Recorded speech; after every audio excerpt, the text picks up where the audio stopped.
এককালে নকশাল নেতা মহাদেব মুখার্জি আসানসোল শহরে ত্রাস ছিলেন। তিনি গরিবদেরকে উপকারের সাথে সাথে বিভিন্ন জায়গায় সাংস্কৃতিক অনুষ্ঠান করতে উৎসাহ দিতেন। তার স্মৃতির উদ্দেশ্যে 22শে ফেব্রুয়ারি রক্তদান শিবির ও এক সাংস্কৃতিক অনুষ্ঠানের আয়োজন করা হয়েছে। এই নিয়ে আজ এক সাংবাদিক বৈঠক করলেন তার ছেলে মৃত্যুঞ্জয় মুখার্জি।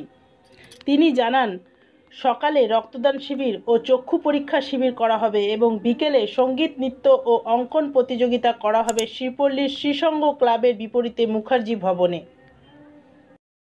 Green Asansol, clean Asansol.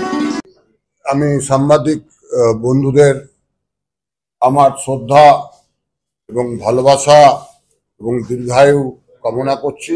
তারা যেন সুস্থ সবল সপরিবারে সবসময় ভালো থাকে। মহাদেব মুখার্জিকে নিয়ে প্রোগ্রাম আমরা যে অনুষ্ঠান করছি তার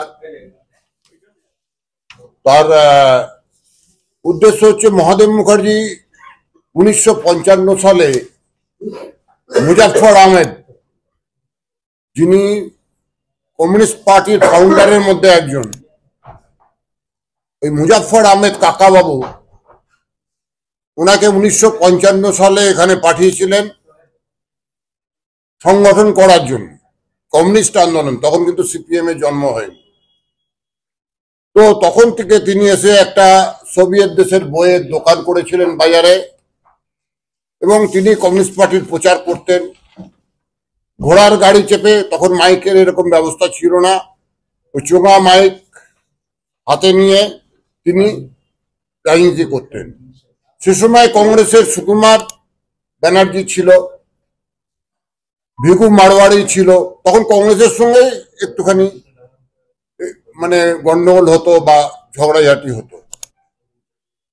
আস্তে আস্তে তিনি এখানে কমিউনিস্ট আন্দোলন গড়ে তোলেন। তখন বিজয় পাল ছিলেন সঙ্গে। তারপরে তিনি ভোটে দাঁড়ান, কাউন্সিলর হন 7 নম্বর ওয়ার্ড থেকে।